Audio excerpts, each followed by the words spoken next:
Alright, so here what we are looking at is all of my products that I dyed during the month of June and what is left over from Black Sheep Gathering and what I've been putting aside to have for specific sales on my Facebook page, as well as to put them on my new website. So I'm going to be working on that slowly but surely, but but I did think it might be interesting to see the slightly organized chaos that I have going on here. I've been trying to get a little bit of spinning done during Tour de Fleece as well, because I believe today is either maybe the 4th or 5th day of TDF. So I've been working hard at that, but there's also a lot of things going on in my personal life that is requiring some extra attention as well. Hi everyone, it's Carla. Welcome back. It has been quite a while since I put a video out, and basically that is just because life has been extremely busy around here, and like a lot of you guys know. So there's just been, let's see, I think my last video was probably even before we got the back deck completed. We were working on building a back deck so that when we put the pool in, we would have a nice even space. That space was like back there, the ground was really uneven, and because I live in the forest in the Mount Hood area, there is a lot of rock. We get a ton of rock, so we don't really get a good lawn that grows. Mostly you'll get ferns or whatever, and it's just kind of called a natural yard. But I kind of wanted to cover that up and put a deck so we could put some deck chairs out there and kind of lay out, enjoy the sun, have some barbecues, that kind of thing. But anyhow, today I wanted to take you on a little bit behind the scenes of the Black Sheep Gathering. It is a fiber festival that's held here in Oregon every year. It is in Albany, Oregon, which is a couple of hours from me in the Mount Hood area. I believe it's a little over an hour or so from the Portland area, just to kind of give you an idea of where it happens. So it is out in Lynn County at the fairgrounds.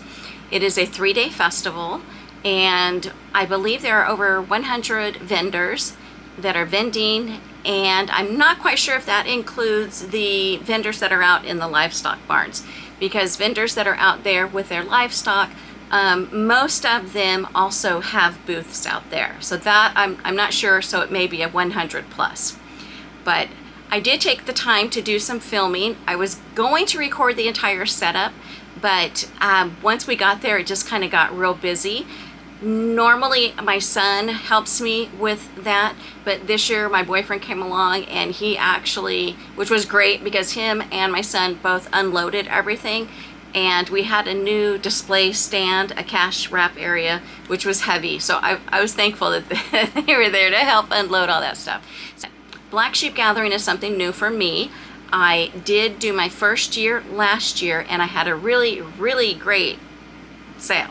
It was great. I exceeded my expectations in sales, and so I was eager to come back this year. We can talk about the cost of the booths if you would like. I think that's general information on the internet, but anyhow, there are 10 by 10 booths, there are 10 by 20 booths, and I believe there are 10 by 30 booths. And I go for the 10 by 20 booth because I want to bring tons and tons of product. So I've got something that everyone will like, and since this is my full-time job, I have to have, you know, plenty of product there to help, because those sales are what pays my bills, to be honest. So anyhow, I get that 10 by 20. It runs, I believe, $490 or $495, so almost $500. So I don't know how that compares with other fiber festivals. I know that and Flock and Fiber are about the same, but it can be a very expensive show, especially when you add in hotel rooms, when you add in the insurance, when you add in the travel costs, that sort of thing. So you definitely want to be prepared as far as inventory wise, and so you always want to get enough sales to cover your expenses, but mostly me, like a lot of the other vendors there, that's what they do full time, so they do want to this contributes to their annual income. So sales last year were really great. Super good, super good. I had the same size booth, and I had, let's see, product wise, I did have less last year than I did this year.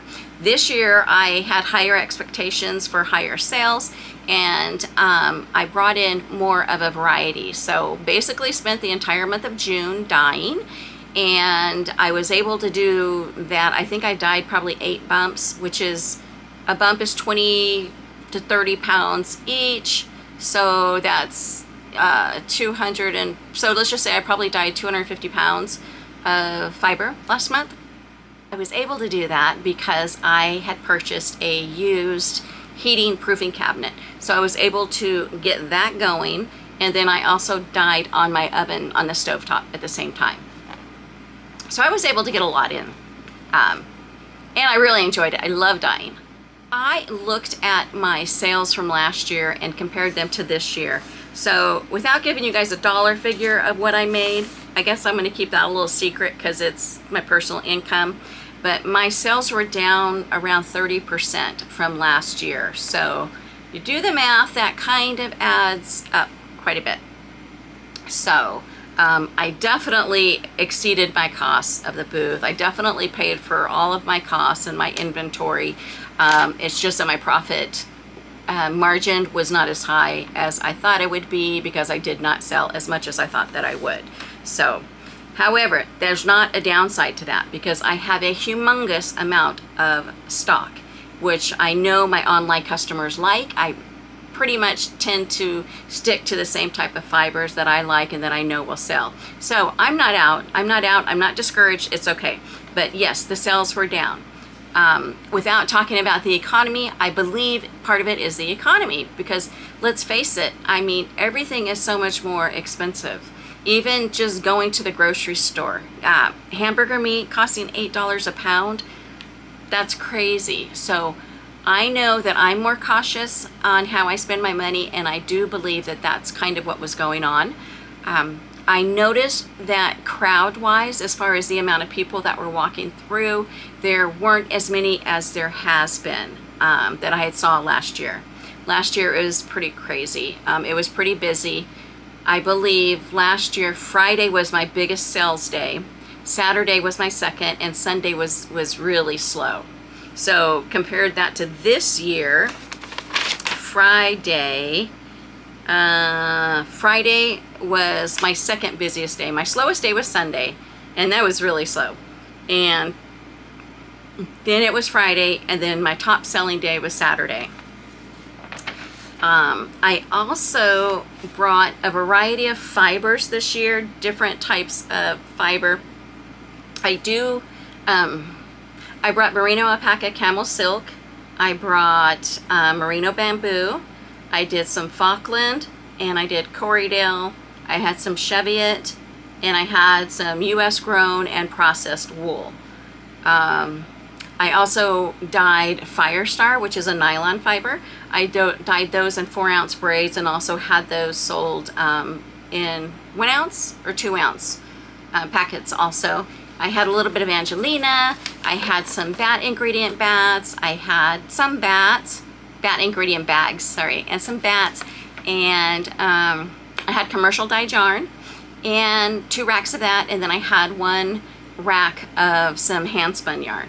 So out of all of those in category, my top 3 sellers on Friday were the merino alpaca camel silk braids. The second one was merino bamboo, and the third one was my dyed commercial yarn skeins. And then it's interesting because every day it's completely different as far as what was the top 3. So Saturday the top 3 were the merino bamboo braids, my hand spun yarn, and then my dyed yarn. And then on the last day, the #1 seller was the Corriedale braids. And then I had these 8-ounce biggie braids of the USA or domestic grown and processed wool. So that was #2. And then the third one was the Firestar. So it was really interesting to see how it changed each day. I was kind of expecting that the top sellers were going to be that merino alpaca camel silk because it's such a nice luxury fiber, and I don't really see it around very much. Or I was thinking it was a merino bamboo because that's kind of the thing that people remember me for, is that. So, but anyhow, it was good, and even though the sales were down, it was still a profitable sell for me. And in the meantime, I was able to dye so much inventory, so I'm really looking good as far as the ability to stock up my website, stock up Etsy a little bit, and start holding some sales, either live or just posted photo sales on my Facebook page. Also, Tour de Fleece. Right now, as of today of filming, this is day 5. And I did not do a Tour de Fleece group, and I didn't join a group either, but what I like to do is spin along or craft along with the Wool and Fiber Arts community group on Facebook. That is the group, we also call it WAFA, W-A-F-A, so it's shortened, and that is the group that I participate in just about every month that I can for the live sales. The group holds a live sale. Usually it's either the third or the last weekend of the month, and it's like a live fiber festival.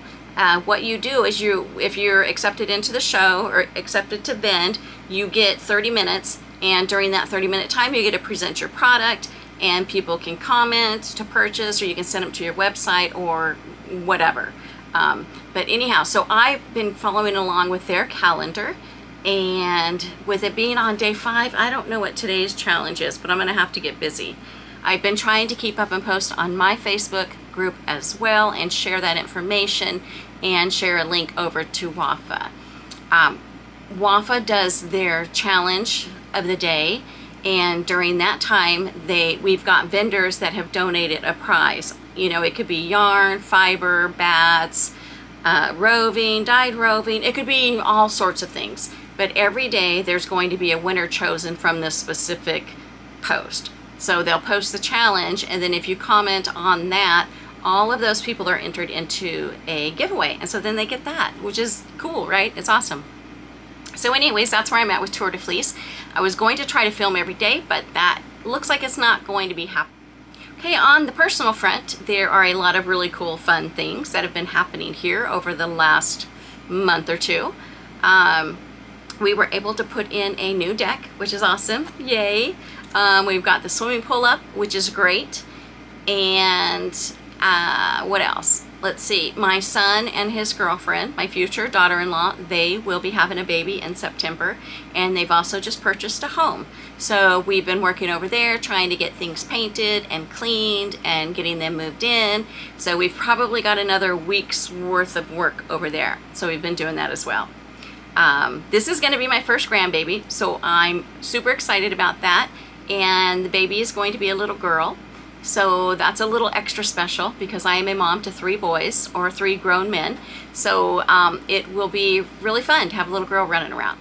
And I'm going to start pulling fiber for a live sale that I'm going to have. Well, it'll be live, or it will be posted by photos, but I need to do that within the next week or so, next week and a half. I'll start announcing it on my Facebook page. So, hi. Okay, so I am back. It has been a couple days since I started my studio clean out reorganization, and I just got back from town running some errands, so I'm back in here trying to not going to reorganize, but I'm going to be pulling the fiber that I am going to have up for sale on Thursday.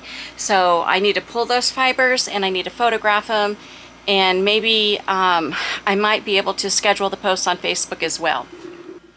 So what I'm going to go do today is I need to find the bag that has my merino alpaca camel silk, because that is what I'm going to start with for Thursday's sale. I did start up my website, and so this sale will run from Thursday through Sunday with a special price on the braids, and then after that they will get moved to my website and to my Etsy at the regular price. So it's worth it because you're going to save a few dollars a braid if you purchase it during the sale. And but otherwise, I don't know. So anyways, follow me along over on Facebook at Curly Cues if you want to be updated as far as when the sales start. And yeah, let's get started. Let's get busy. I'm gonna have to do some digging.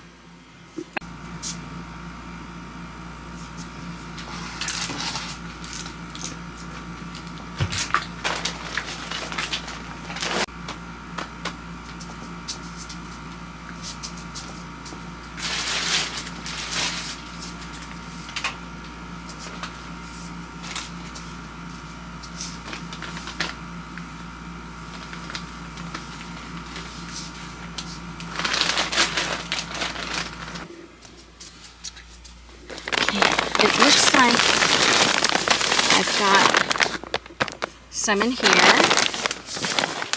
Let's get this moved over. And that's yarn.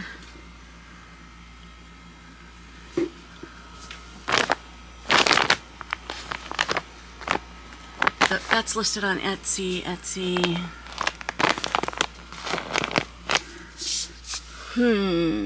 Here. This one.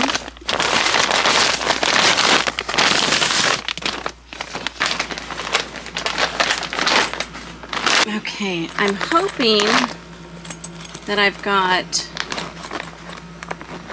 I mean, what would be great is to have about 100 braids, but I don't think I've got that many.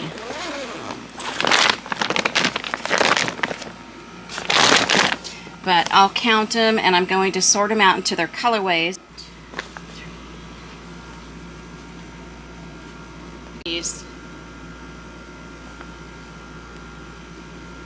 These are some of my favorite. Nothing. Oh, these are 4. There's 4 here. Look at those.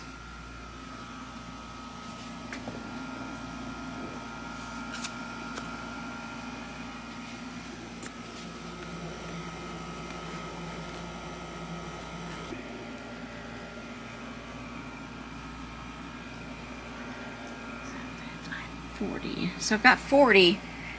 I might have close to 100 here. Maybe.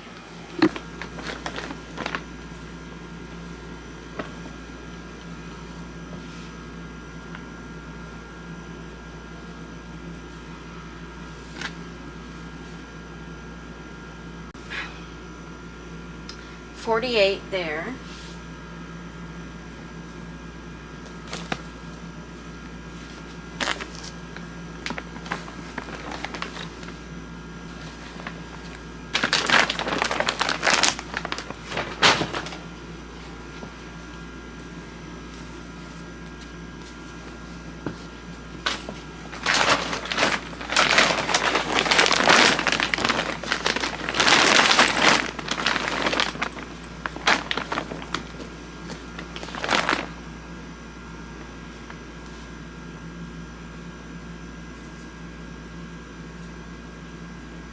Got 1, 2, 3, 4, 5, 6, 7, 8, 12, 48.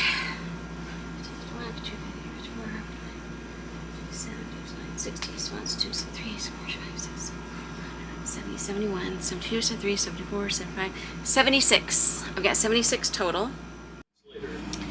Okay, so I ran back inside and I grabbed my little deck of numbers. So I'm going to put these in order, and then what I think I will do as I am photographing these for the sale, I'm going to roll these up into like a Danish roll with the number, and then I'm just going to tuck it inside somehow like that, I think, is what I'm going to do. I think what I'm going to do is do it by...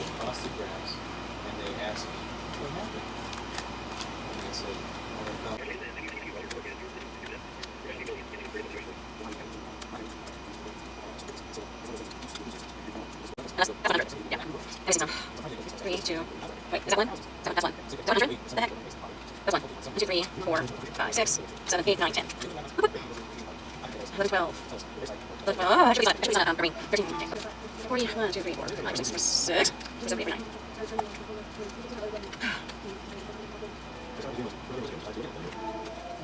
This is going to work better. I'm just going to do it here. I know it looks a little dark, but I think I can take the photo with the flash on my camera, and we'll see how that works.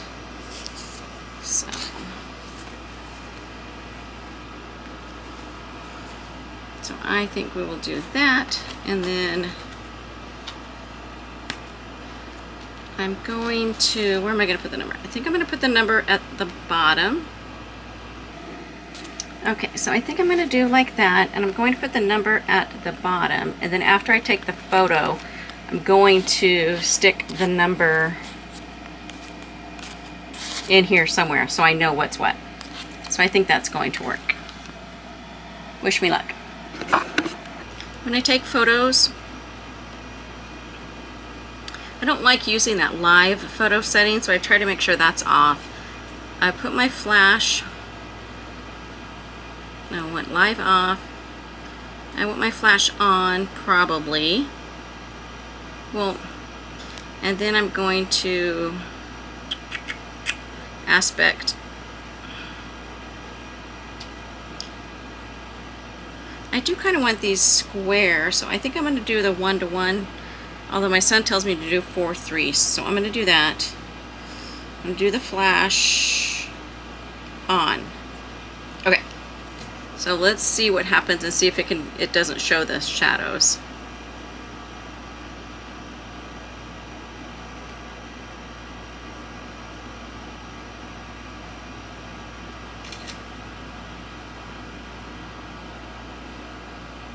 Okay, I think that looks pretty good.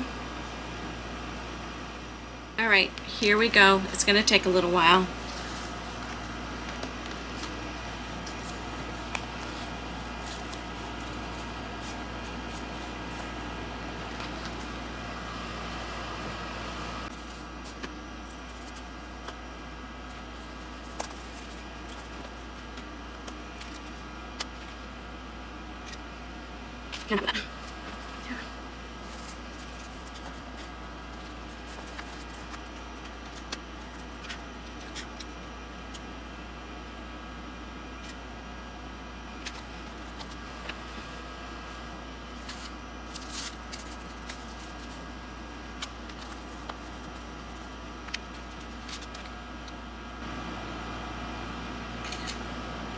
Okay, 4 down, 72 to go.